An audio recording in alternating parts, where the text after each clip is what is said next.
Ndifuna ukuthi nje bethuna ndizohlala phansi. Iphazanyiswa kuqala lento yoba xa kuzophaka mna kuthiwe Mbongo kungoko ndizayo. Kodwa Yaqonda into yoba nyani bayibonile le nto uba kungoko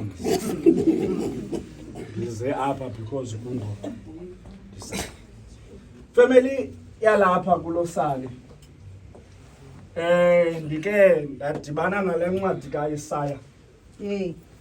Yathi la ncwadi kaIsaya ndiba nokholiweyo lo daba.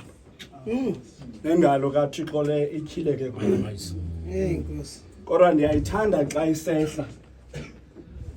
Xa kuthi uDelile ushiwe ngabantu. Kodwa kukho laa ndawo ithi Mbongo.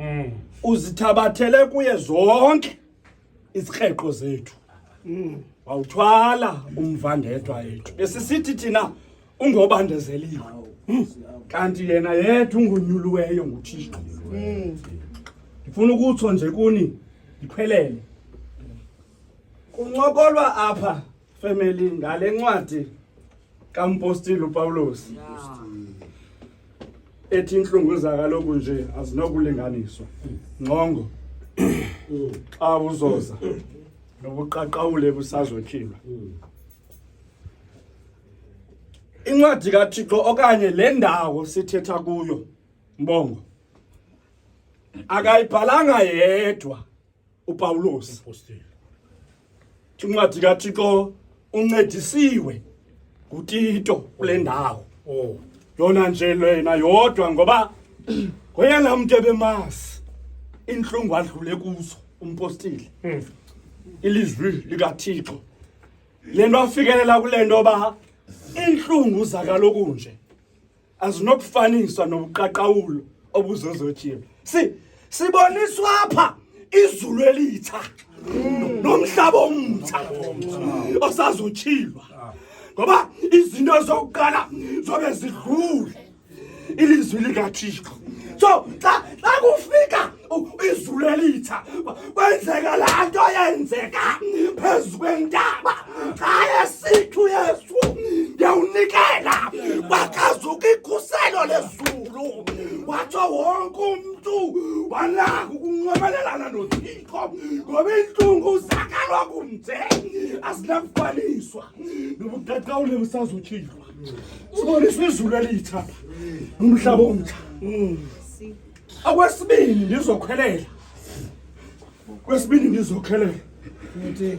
Xa kuthethwa ngentlungu avela uThixo kodwa kuthethwa ngento ojongene nayo usaphila emhlabeni. Kuthethwa ngesituation yakho yakhalent. Ilizwi likaThixo xa esithi umpostile azinakufaniswa nobuqaqawuli abuzotshilwa. Kukho le nto iyiprologu, kukho le nto iyi-epilogu. Xa uphila iprologu yile nto abantu abalawula zizinto zomhlaba kodwa i-epilogu kulawula izulu. Le nto ngumculi esithi zakuphela imfazwe zonke ngoba inhlungu zakaloku nje zinokufaniswa. Uba ndiyekele lithi ke sali mhlobam, you know xana ngaba ukwisituation enje apha engqondweni yakho udlala iTV. Thini? Udlala iTV apha engqondweni yakho. Kodwa ndifuna ukuxelela into ethi xa kudlala iTV engqondweni yakho ikubuyisele emva. Yeke le episode kuyo and wait for the next episode ezodlala ngoba i-episode elandelayo mandikuqinisekisa into yoba ayizufaniswa nale.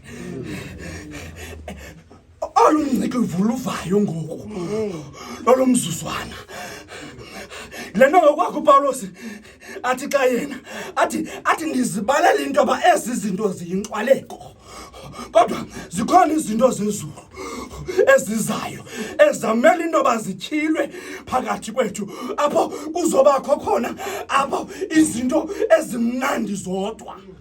Wait for that time. That actual time will definitely come.